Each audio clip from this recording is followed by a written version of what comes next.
Mi grupo está conformado por Laura Gutiérrez, Gabriela Torres, Brenda Bonaño, Estefany López, Javier Salazar y Inés Alembra y Camila Patiño. Nosotros vamos a hablar sobre colgajos e incisiones.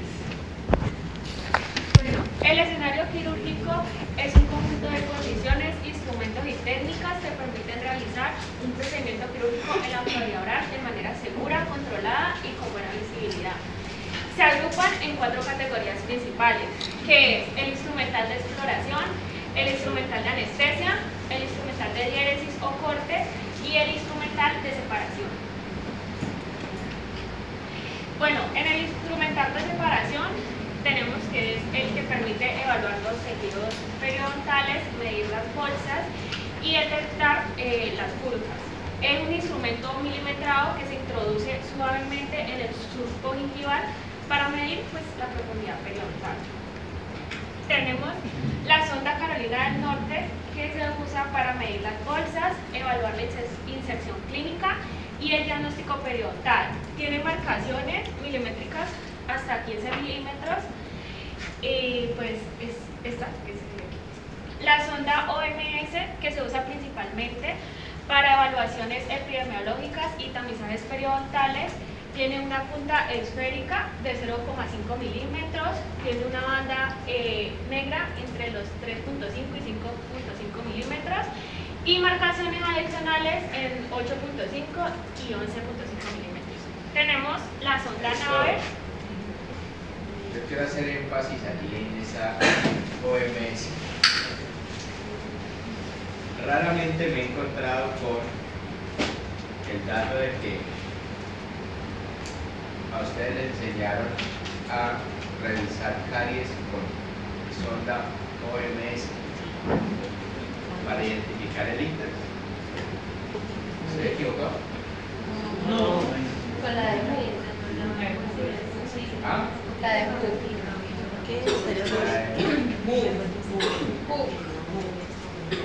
Ahora que cogí a cuarto semestre, me sacan la sonda OMS para hacer ortograma y que en 20 les enseñaron a identificar el ICLAS con la OMS. Entonces yo quedo como... entonces quiero aclarar que ahí básicamente la compañía nos está diciendo para qué es la OMS. Se sacó para estudios epidemiológicos y tamizajes periodontales. Muchas veces se acuerdan ese 05. No sé si se acuerdan cuando les sondeaban el semestre pasado a sus compañeros, que a veces no les daba ni 1 milímetro la medición de bolsa, sino que les daba 0,5 y que nos preguntaban y nosotros le decíamos, cuando le dé 0,5 llévelo a 1. Básicamente es por eso, esa punta esférica es de 0,5 es para hacer un trabajo epidemiológico de la medición del margen gingival y de las bolsas periodontales. Era el paréntesis que quería hacer para aclarar lo de la OMS. Y la sonda Navers, que es para Neighbors, que es para detectar el compromiso de curvas y evaluar el grado. Como podemos ver, pues su punta es curva con un diseño que permite ingresar al área de furtación sin ningún problema. Tenemos el instrumental de anestesia. Antes de cualquier procedimiento, pues debemos calmar el dolor mediante anestesia local. Sus principales instrumentos incluyen la jeringa anestésica, las agujas y los cartuchos.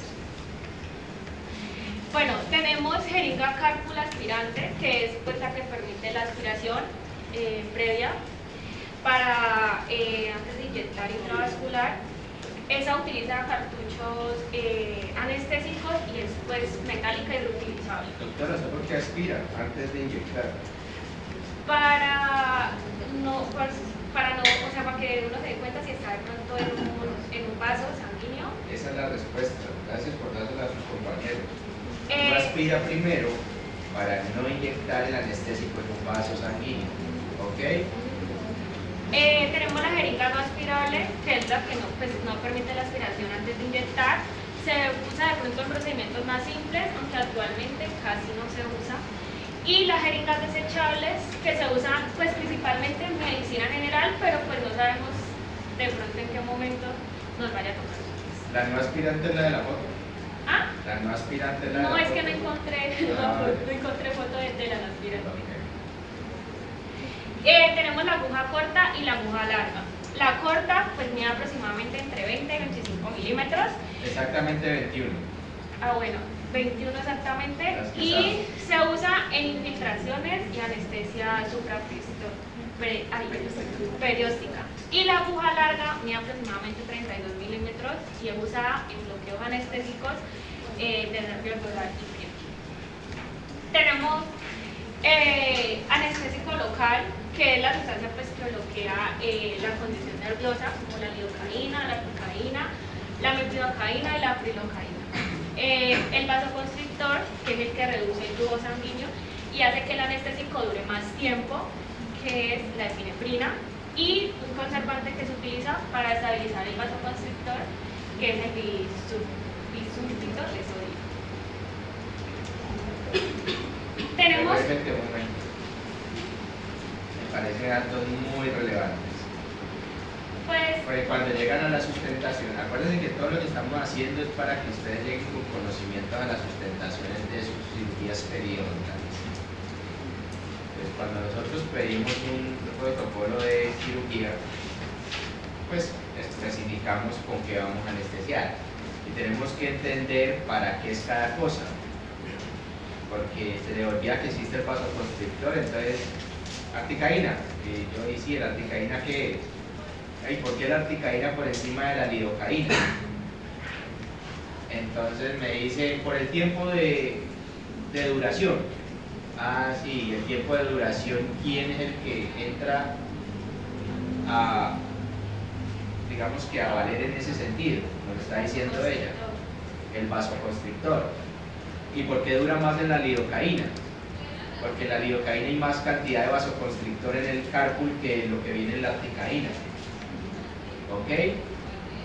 Entonces, esto es lo que tenemos que entender en el anestésico. ¿Cómo se elimina la lidocaína? ¿Cómo se elimina la articaína? ¿Cuál es el método de eliminación? Es muy importante que lo entendamos para que cuando lleguen a sus protocolos, pues esto es lo más importante, saber qué estamos poniendo en el paciente. Sigamos. Bueno, el instrumental de diéresis o corte es el procedimiento quirúrgico mediante el cual se separan o se cortan tejidos para hacer estructuras más profundas. Está compuesto principalmente por el bisturí, que tiene mango y hoja intercambiable. Los mangos que más se utilizan en odontología es el mango 3 y el mango 7. Para ese mango se utilizan las siguientes hojas. Tenemos la hoja 15, que es esta, que es pequeña, es curva y es muy precisa. Se usa para incisiones intracirculares, cirugía periodontal y cirugía mucogingival. Tenemos la hoja 15C, que es esta de ahí, y es una versión más delgada y más alargada de la hoja 15, que es usada para zonas que son un poco más estrechas, incisiones interdentales y cirugía periodontal estética. Si ustedes quieren llegar ante un periodoncista que le hagan su cirugía, lleguen con esa amiga de allá. 15C. Le van a montar sus protocolos 15C. Ese es el tamaño de hoja de bisturí más ideal para uno tener detalle en el corte, en los alargamientos y en todo. ¿Listo? Sigue. Tenemos la hoja 12, que pues como característica es esta, como característica tiene que su forma es como en forma de gancho o media luna, y es para incisiones en zonas posteriores, accesos a áreas interproximales y procedimientos ¿Me van a mucogingiales. hablar de los alargamientos que se hacen en zonas posteriores? ¿No? Algo que se llama cuña. ¿No? Cuña distal. ¿No? Ok. Cuando uno hace un alargamiento de los dientes posteriores, o sea, en la zona de 7, y necesita un alargamiento en distal, a ese alargamiento coronal, que ya, bueno, de verdad que ustedes son incisiones y, perdón. Y Espérate un momento. Tú que me mostraste ahorita, la cirugía periprotésica. ejemplo, ahí no está cuña, ¿cierto? ¿Todo bien? ¿Cuña distal? ¿No? Entonces mete cuña distal, ¿listo? Entonces, qué pena que ella me mostró y estoy chocado de que esto es cirugía preprofesional. Entonces, esa hoja de bisturí se usa para los accesos a las zonas retromolares. ¿Listo? ¿Por qué? Pues porque la zona retromolar, esa zona del reborde atrás del último molar, es de difícil acceso con una hoja de bisturí recta. Entonces necesito esa forma de garfio para que pase por encima del diente y entre allá a hacer el corte. ¿Listo? Y la 11, pues tiene como característica que su forma es triangular y puntiaguda y se usa para incisiones de drenaje, apertura de accesos, incisiones pequeñas y pequeñas. yo no la uso, yo siempre digo que la 11 es para sacarle punta a los lápices. Tenemos el instrumental de separación, que es el que permite mantener los tejidos alejados del campo quirúrgico, lo que mejora la visibilidad y pues protege los tejidos. Tenemos, es que ya no sé cómo se pronuncia, separador Minnesota. Sí, Minnesota, Minnesota, la ciudad. que es uno de los que más se utilizan en cirugía. Su característica es que es de una forma curva y permite retraer la mejilla y la mucosa. Cuando hacemos cirugías tenemos retractores. El que más vamos a tener es el Minnesota en el kit de cirugía que van a sacar dientes ustedes. Para eso están los retractores, para que no meten las manos de sangre. No los ven metiendo el dedo. Ese amigo es el que se usa para retraer cuando queremos sacar un diente en el próximo semestre. Y el parapeu, que es un separador recto de doble extremo y pues tiene una lámina plana y pues de fácil manejo. Bueno, yo les voy a hablar sobre incisiones.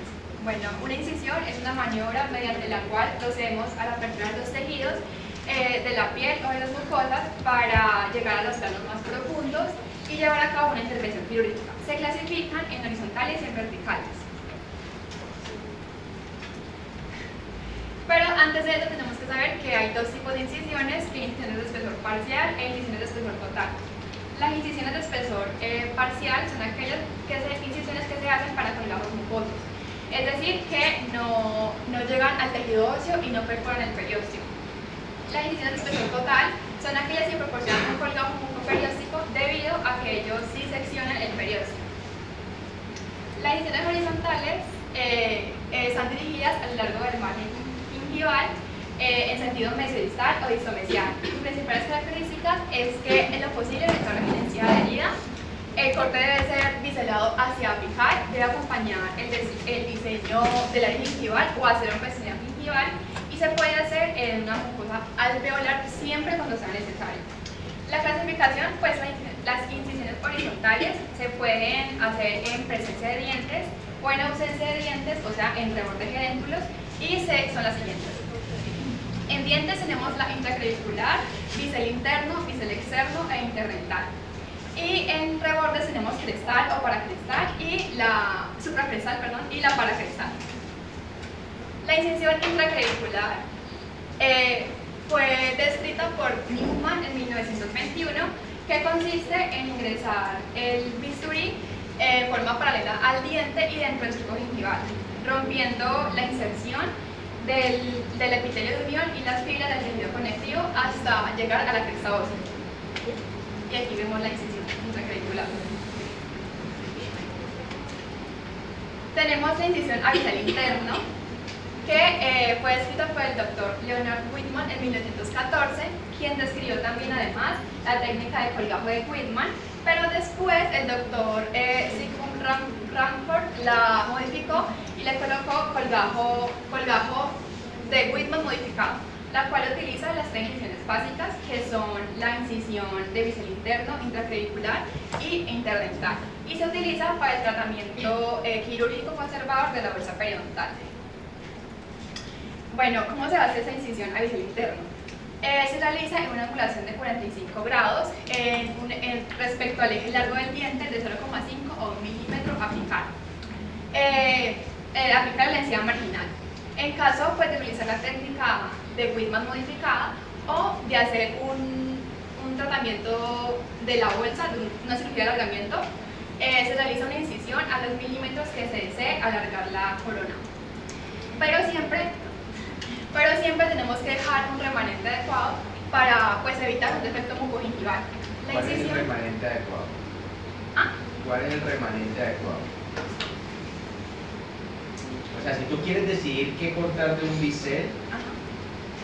tú decides cortar el bisel, tú dices los milímetros, necesito cortar tantos milímetros, pero ¿cuál es tu limitancia que me estás diciendo que debes dejar de remanente para no causar un problema?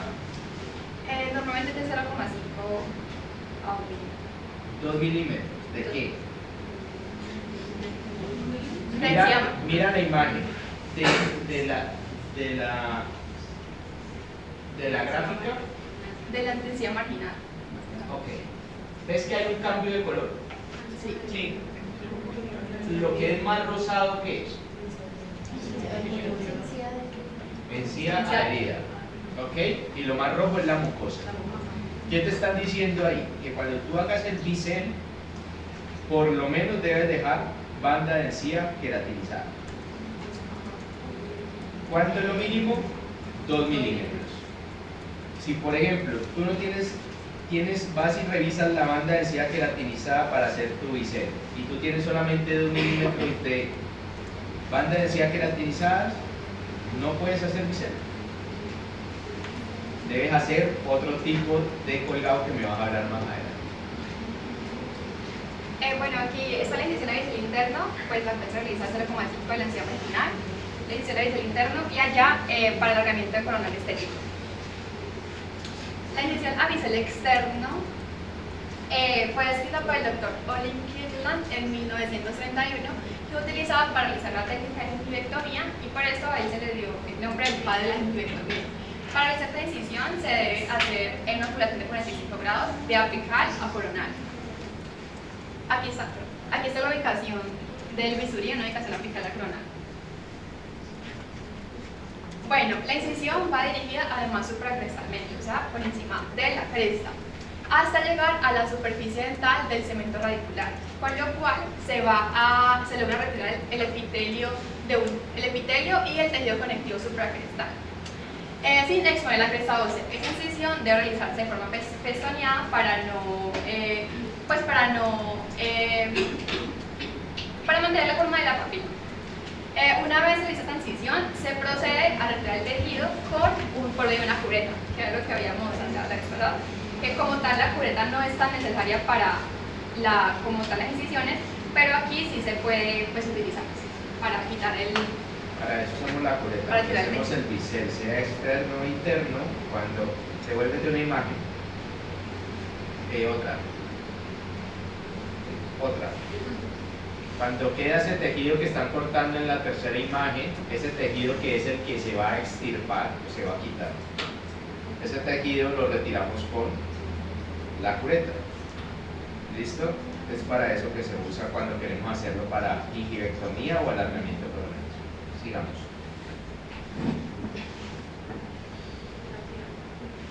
Al realizar esta incisión, todo el tejido gingival se retira y entonces va a dejar expuesto el tejido conectivo de la encía, lo cual podemos tener complicaciones postquirúrgicas como puede ser sangrado, inflamación o dolor. Además, hay una cicatrización por segunda intención. En caso de pacientes con encía pigmentada, por la raza... Cuando tú dejas el tejido cruento, como estás diciendo, o sea, hiciste el corte y dejaste el tejido con tejido conectivo expuesto, ¿cómo cicatriza eso? ¿Con qué tipo de intención? Acuérdense que tenemos intenciones de cicatrización. Sí, esa cicatriza por segunda intención. Por segunda intención. Yo dejo el tejido totalmente expuesto, cruento, le llaman a eso, y el tejido solito va comiendo y se va epitelializando solo otra vez. ¿Listo? Cuando yo coloco puntos o abro un colgajo y lo suturo, es por primera intención, la cicatrización. Digamos. Como les decía, en caso de pacientes con ansiedad pigmentada por la raza, esta es la técnica para despigmentarla. Aquí podemos ver pigmentación gingival melánica racial y después la gingivectomía bisel externa. Bueno, yo les voy a hablar sobre la incisión interdental. Bueno, la interdental fue descrita por Blaine Orban en 1931 y su principal objetivo es retirar la papila interdental. Para esto se deben realizar cortes de las fibras transeptales que unen ambos dientes en vestibular y lingual, formando así 4 cortes diferentes: mesio-vestibular, mesio-distal, mesio-vestibular, mesio-lingual de un diente y distolingual y distovestibular del diente adyacente. Posteriormente se realiza un corte vestibular al lingual por encima de la cresta ósea para poder retirar la papila interdental completamente. Aquí está el corte mesio-vestibular, mesio-distal, distolingual y distovestibular. Incisión crestal. Bueno, la incisión crestal se realiza en todo el centro de la cresta gingival, de un reborde Devuélvete dentro. un momento. Devuélvete. Ok. Hasta esta, la interdental, estamos hablando de incisiones horizontales sobre dientes. ¿Ok? Nos explicaron para quitar los márgenes de los biseles, para levantar el colgado intracircular y para liberar la papila o quitar la papila interdental para hacer alargamiento interproximal, la interdental. ¿Ok? Aquí coronamos dientes. Stop. Seguimos. Siguiente diapositiva. Ahora vamos a hablar de incisiones horizontales sobre reborde y dentro. Arranca. Bueno, en esta se realiza en sentido mesio-distal a distomesial de la forma que se conserva la ansiedad, para que pueda conservar la ansiedad caracterizada. Es utilizada para técnicas de primera a segunda fase quirúrgica en implantes, en procedimientos de regeneración ósea guiada. Bueno, acá podemos observar incisión supracrestal con incisiones liberadas aquí, verticales en suficiente en un procedimiento de una elevación sinusal. En esta, una incisión supracrestal ligeramente palatinizada sin descargas para implantación. ¿Cómo devuélvete para ir entendiendo? ¿Cómo descargaron la imagen de abajo? Ustedes tienen que ir entendiendo. Entonces, por ejemplo, en la imagen de arriba, así, la que está arriba, que se ven varios puntos, es la crestal. Hicieron 2 verticales relajantes para abrir el colgado. A ese colgado se le llama un colgado trapezoidal. Pero, por ejemplo, en la imagen de abajo, hicieron una incisión crestal entre los 2 dientes, pero ¿qué incisiones hicieron entre los dientes para poder que el colgajo abriera? Vertical. No tiene verticales. Hicieron intracirculares o intracreviculares. Entraron al margen de un diente por lingual, entraron al margen de un diente por vestibular y al de atrás también lo mismo. Cuando abrieron el colgajo accede a abrir porque hicieron las incisiones intracirculares entre los dientes. A ese tipo de colgajo que está ahí se le llama un colgajo gingival. ¿Ok? Sigamos. Bueno, en esta incisión supracrestal, que es en pacientes edéntulos, que es para la colocación quirúrgica de implantes, que podemos observar. Bueno, incisión paracrestal. La incisión paracrestal, aunque es de poco uso, ya que esta no conserva la densidad queratinizada, que después se debe respetar. No necesariamente. Ahora le corrijo. Ya que se debe respetar las estructuras anatómicas. Esta fue utilizada por el doctor Daniel Busser en 1995 para prevenir la exposición de injertos óseos en bloqueo o membrana, en procedimientos de regeneración ósea guiada, y esa puede ser realizada en vestibular o palatino, dependiendo de la necesidad y la posición de accesos quirúrgicos. Aquí vemos la incisión paracrestal vestibular inferior colgajo mucoso apical de la incisión paracrestal y la sutura del colgajo. ¿Por qué no estoy de acuerdo con lo que dices del fondo? Ahí, por ejemplo, hicieron una paracrestal para hacer algo que se llama una profundización de vestíbulo. Vamos a parar, vayan entendiendo un poquito. Aquí hay poquita banda de encía queratinizada. Entonces aquí quieren poner una prótesis. Hay poquita banda de encía queratinizada y la mucosa está muy arriba. Mucosa, madre de los errores, movilidad. La movilidad trae desplazamiento de la prótesis. ¿Ok? ¿Qué quieren hacer aquí? Una incisión a espesor parcial. La incisión es parcial para hacer un colgajo mucoso. Es para crestal por la posición. Crestal es que iría por aquí encima, por encima de la cresta. Para crestal es que yo escojo si la hago a un lado, hacia lingual, o la hago hacia vestibular, o la hago hacia palatino. ¿Ok? Pero no voy por el centro de la cresta.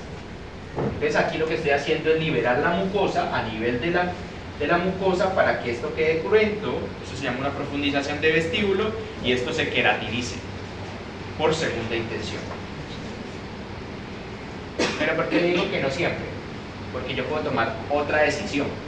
Resulta que aquí hay poquita banda de encía queratinizada, pero yo en lingual tengo queratina también. Acuérdense que tenemos queratina tanto en lingual como en vestibular y tenemos en paladar completo el paladar de queratina y tengo en vestibular del maxilar. Por ejemplo, yo puedo hacer que hago una incisión hacia lingual, me traigo toda la banda de encía queratinizada que está en lingual, la desprendo y al traérmela acá la posiciono acá y traigo más banda de encía queratinizada. O arriba, pues voy hacia el paladar.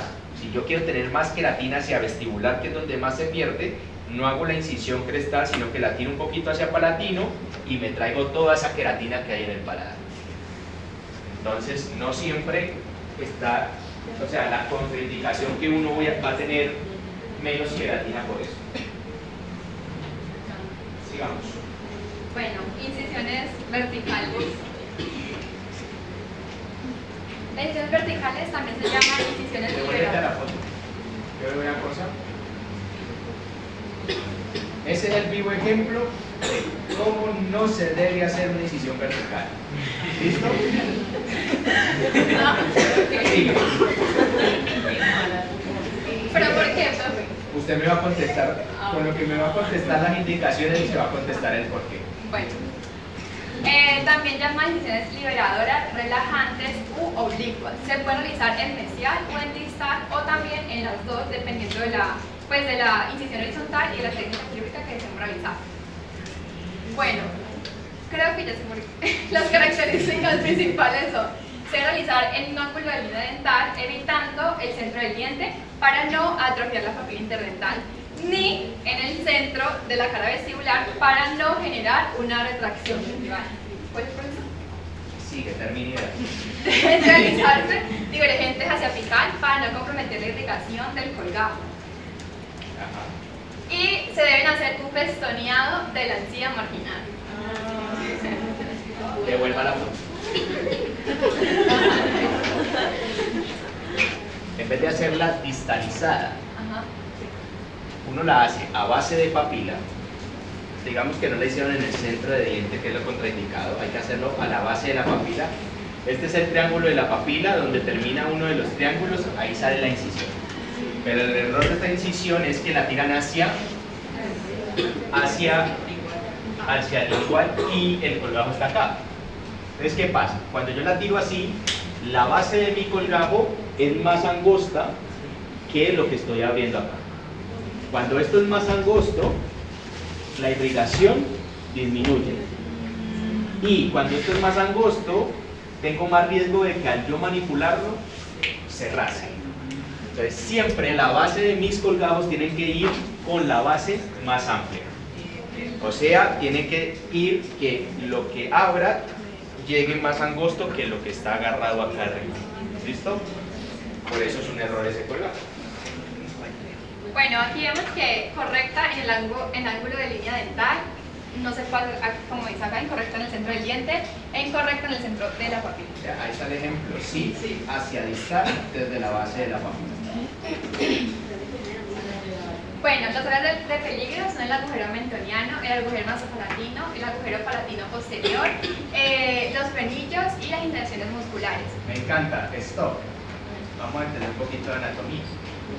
Entonces, si usted va a tirar una relajante y usted tiene en riesgo el agujero mentonero o mentoniano, ¿dónde corre ese riesgo, doctor? ¿En qué zona corre ese riesgo? Usted va a decir, bueno, yo voy a tirar una relajante. ¿Dónde debo tener en cuenta no dañar el agujero mentoniano al tirar esa relajante? ¿A qué diente? ¿A qué altura? ¿A dónde sale el agujero mentoniano? En los ápices de los premolares inferiores, normalmente, pero anormalmente y muy comúnmente puede salir a la altura de los caninos, o puede salir a la altura del molar y el premolar. ¿Quién le contesta eso? La panorámica. Después la panorámica y mira por dónde está el agujero y ahí se libera de llevarse el mentonero. ¿Qué pasa si se lleva el mentonero? ¿Qué causa en el paciente? Parálisis. Parálisis. No es parálisis, es falta de sensibilidad. El nasopalatino, ¿a qué altura tenemos ese riesgo? ¿Dónde está el nasopalatino? Atrás de los incisivos centrales superiores. ¿Qué pasa si me llevo el nasopalatino? ¿Cuál es la complicación?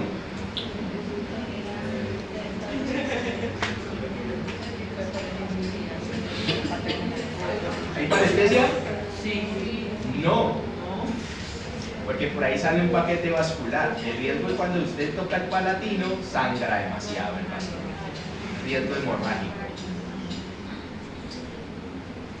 El agujero palatino posterior, ¿a qué altura es más normal que esté cerca a los dientes? ¿A qué diente? ¿A qué nivel de diente? Al segundo molar superior. Es donde la rama del palatino pasa más cerca o sube más hacia el diente. Por eso es contraindicado hacer relajantes en palatino. Uno en el paladar no tira relajantes. Solo en vestibular de superiores es el lugar seguro. Y en inferior los lugares son seguros en vestibular, menos a la altura del ¿qué? Del mentonero. Y en lingual no es tan seguro. ¿Por qué? ¿Quién me puedo llevar ahí? ¿Cuál es el riesgo de yo tirar una relajante en lingual? Los frenillos. El frenillo lingual, que me puedo llevar una glándula, el tema de la parte de los incisivos inferiores, y también el último complicación, que es la inserción muscular. El miloioideo, que está en el piso de la boca, está muy cerca acá al piso de la boca. Entonces, si yo meto un bisturí por allá, es probable que lo pueda inserir. ¿Ok? Bueno. Anatomía en 5 minutos. No deben realizarse, las incisiones verticales no deben realizarse en cavidades patológicas. Es decir, en estos casos debe realizarse un diente mesial y un diente distal. Como aquí, no así como está allá, que está involucrando la lesión. Bueno, voy a hablarles de diseño y elevación de colgados. En el colgado de espesor total mucoperióstico encontramos lo que es el que incluye todas las capas, como el epitelio, tejido conectivo y periósteo. El epitelio es el que recubre la encía y forma la unión dentogingival, protegiendo los nervios de soporte contra bacterias. Y el tejido conectivo es fundamental, ya que es el que da estructura y soporte al diente o dental. Y periósteo, membrana fibrosa que cubre pues, los huesos. La técnica que se usa en esta es, se realiza una incisión hasta llegar al hueso con un periostótomo, que es un instrumento quirúrgico o despegador. Se levanta todo el bloque, despejando el hueso expuesto y se deja limpio. ¿Cuándo usarlo? En una cirugía de implantes, ¿qué es lo que necesitamos? Ver el hueso para prepararlo con un helecho. Ahorita les muestro qué. En ensodoncias complejas, que sería para tener visibilidad y hacer osteotomías si es necesario. Y el uso de raspaje y alisado radicular a campo abierto para eliminar el tejido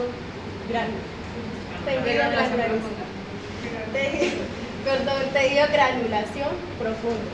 Y en cirugía resectiva y gibectomías, es un procedimiento quirúrgico que se usa para realizar es un procedimiento quirúrgico periodontal de resección y es realizado bajo anestesia local, que elimina la extensión del tejido gingival y las bolsas periodontales. Colgamos Devuélvete un momento. Dicho esto, para resumirlo, yo levanto un colgajo a espesor total, o sea, que levanto el tejido conectivo y levanto el periósteo y dejo el hueso expuesto. ¿Para qué hago eso? Para tener acceso directo al hueso. Entonces, todo procedimiento que yo tenga que acceder al hueso, tengo que levantar un colgajo mucoperióstico. Ella nos explicó cuál es. Yo un implante lo pongo sobre el hueso. Yo un raspaje y alisado radicular tengo que ir a raspar el hueso y la raíz del diente.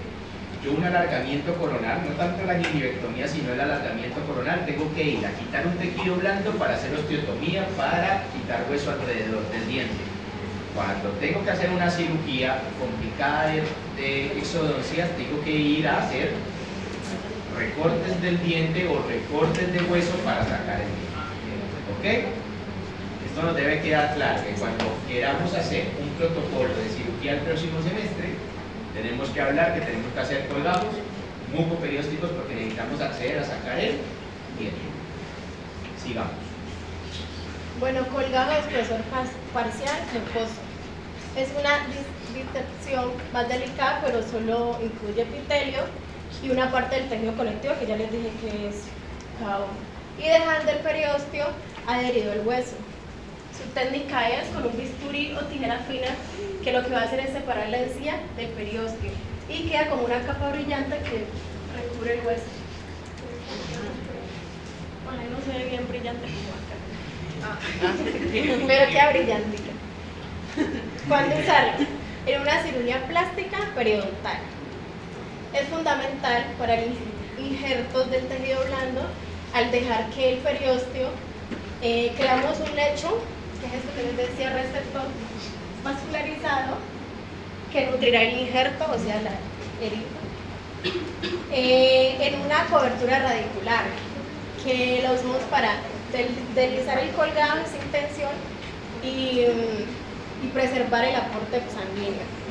¿Cuánto hay riesgo de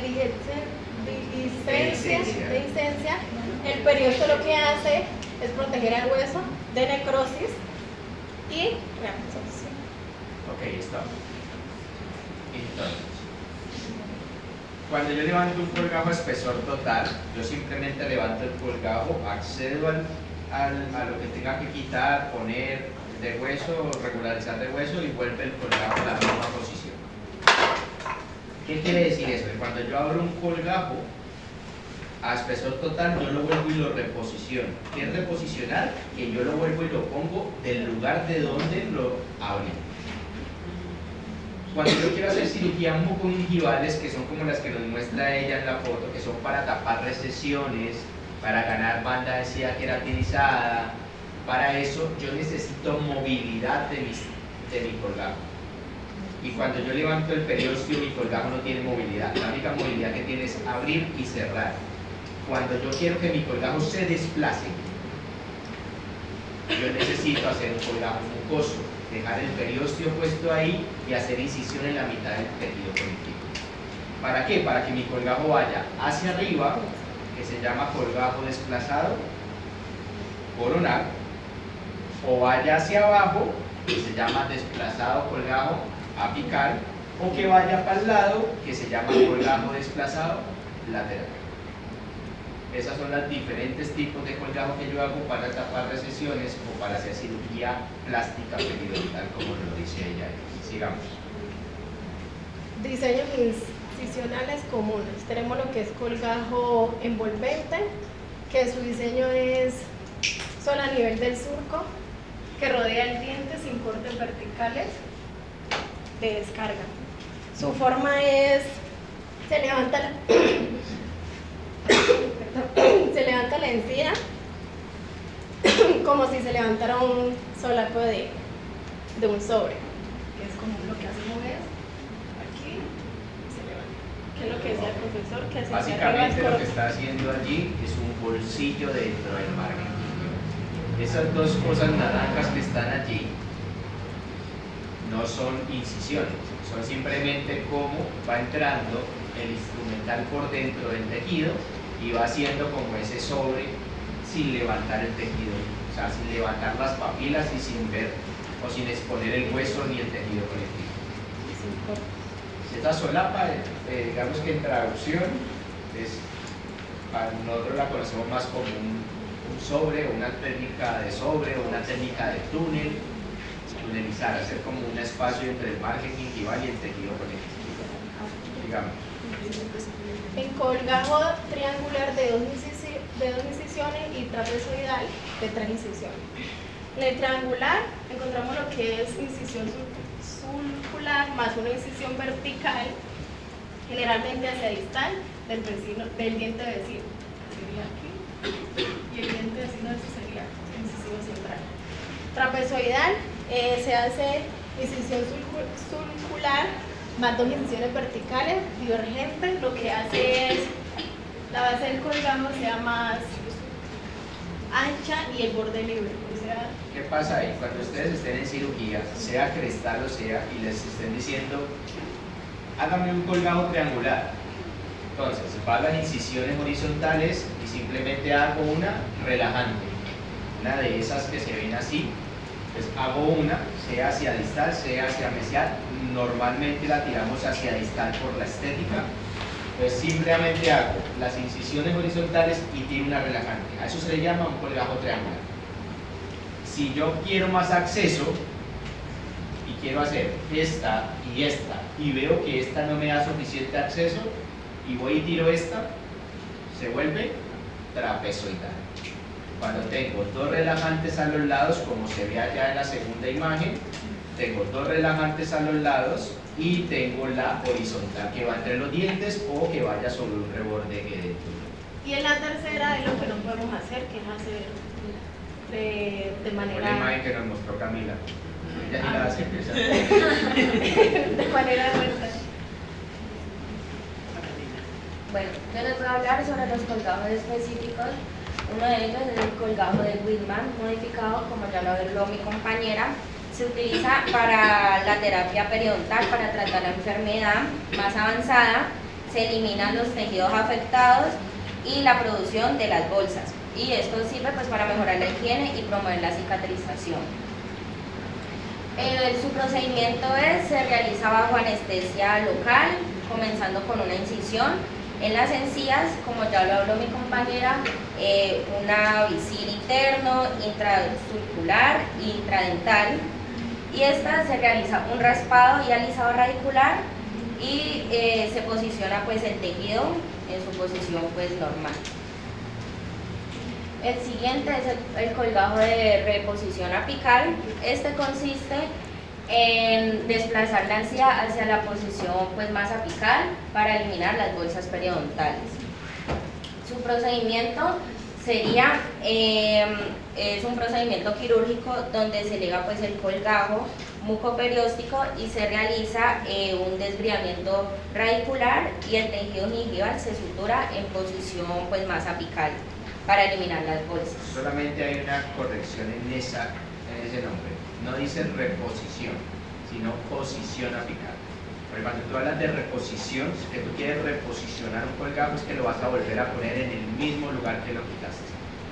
Cuando tú le vas a cambiar el lugar, tú le llamas posición. ¿Ves?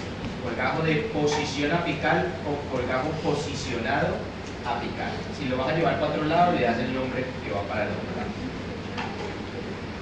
Bueno, también está pues el colgajo coronal, que está diseñado para recubrir las recesiones gingivales, desplazando pues la encía sana existente hacia la corona del diente. Y su procedimiento es separar la encía de la raíz, elevando pues la seguridad que se desplaza pues de la corona, como ya lo dije anteriormente, hasta cubrir la recesión que tiene pues el diente. Entonces, cambiamos el nombre, colgajo de posición coronal o posicionado coronal. ¿Ese procedimiento se puede hacer siempre o en algunas ocasiones? En algunas ocasiones. Tiene sus indicaciones. Y pues este es el que había comentado la compañera, que es cuando tiene la pigmentación, que a veces se le hace pues como para elevar, como había explicado la compañera. Y por último están las síntesis suturas. Las síntesis son las maniobras realizadas para reaproximar tejido separado, ya sea por una incisión o por un trauma. Sus objetivos principales son favorecer la cicatrización en primera acción, controlar la hemostasia, que es como tal detener el sangrado, eliminar espacios muertos, ya sea donde se acumule sangre o pus. Y por último, proteger la herida de la contaminación bacteriana.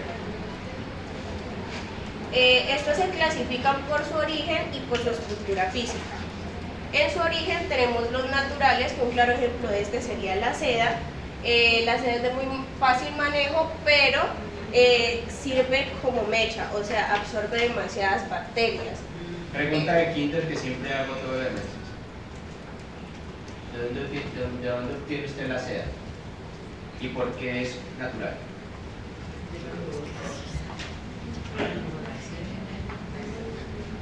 Dígame, doctora, ¿de dónde obtiene usted la seda y por qué es de origen natural?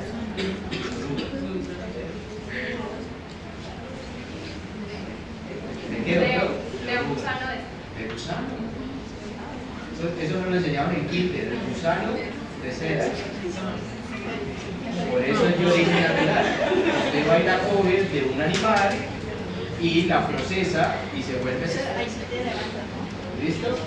Y sintético es algo que no lo obtienes de la naturaleza, sino que lo obtienes ya de un proceso de fabricación industrial. ¿Ok? Sí.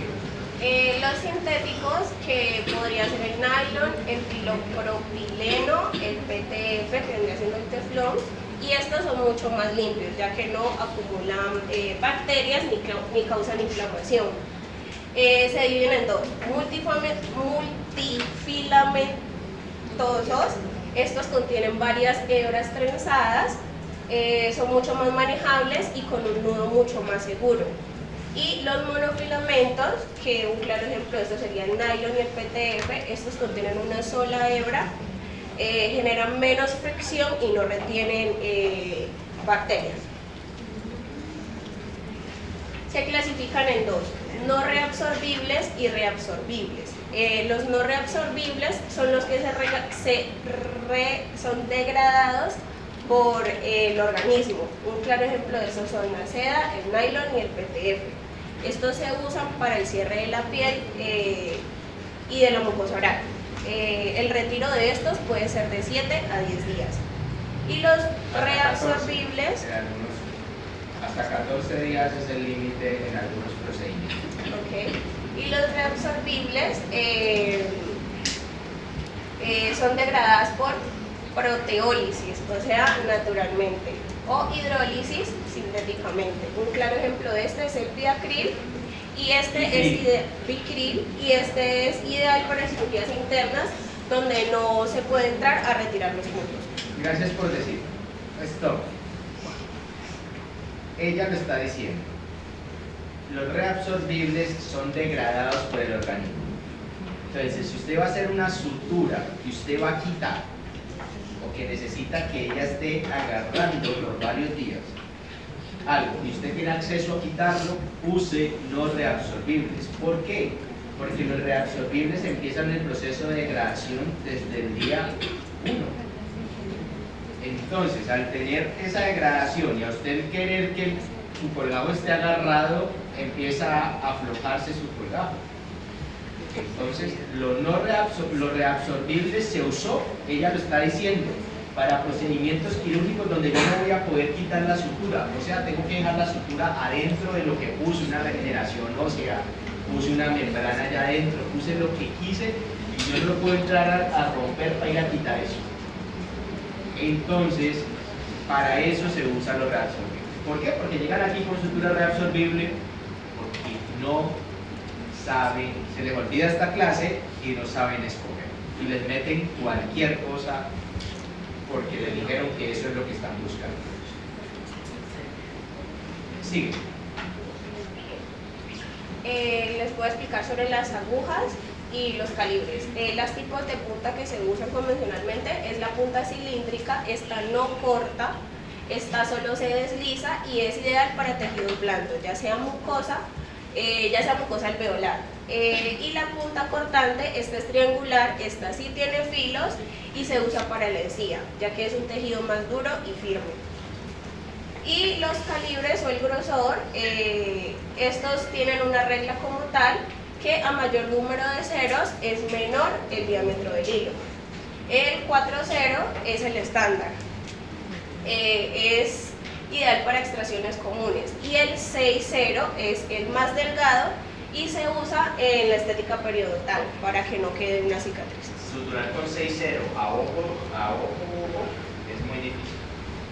El 6-0 es una sutura súper delgadita pero con magnificación, o sea, se le pierde a uno ese hilo. Y ahí le están diciendo los límites, 3-0 a 6-0. Preferiblemente en los cristianos normales hasta 5-0, 4-0 o 3-0. Listo para operar al ojo. En odontología, ustedes me van a llegar con un 0 o con 1 o con 2 para suturar lechones. Para poder marcarlo y poderlo y rellenarlo y no, eso no se hizo para la odontología, ¿ok? 3-0, 4-0, 5-0 y 6-0 si vamos a operar detalles y con magnificación. Importante en los tipos de aguja. La aguja es importante, ¿por qué? Cilíndrica no. ¿Por qué? Porque la cilíndrica no tiene corte. Entonces yo tengo que romper el tejido con fuerza, por tracción de ese círculo.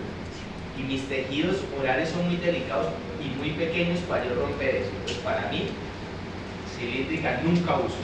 ¿Listo? Siempre uso con punta cortante. Y la punta cortante tiene dos maneras de tener corte. Viene el gancho de la sutura y puede tener corte por el lado activo o puede tener algo que le llaman corte reverso. ¿Cuál es la ideal para mí? Que el corte sea por debajo de la aguja. ¿Por qué razón?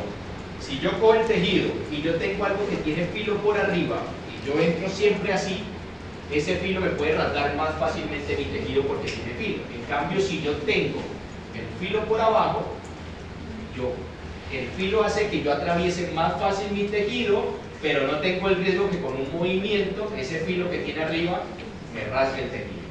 Entonces, para mí, la aguja ideal es que tenga corte reverso. ¿Listo? Que sería esa imagen del triángulo, esa imagen del triángulo es corte convencional, o sea, por arriba. Cuando es corte reverso, está el triángulo con un círculo encerrando. Eso se llama corte reverso. Sí. ¿Tienes una imagen de la sutura? Sí. Que sí, que ella positiva sigue. Ok, vamos a dejar esos puntos los explicamos en laboratorio. Devuélvete a la imagen de la sutura. Por ahí yo la vi. Eso es.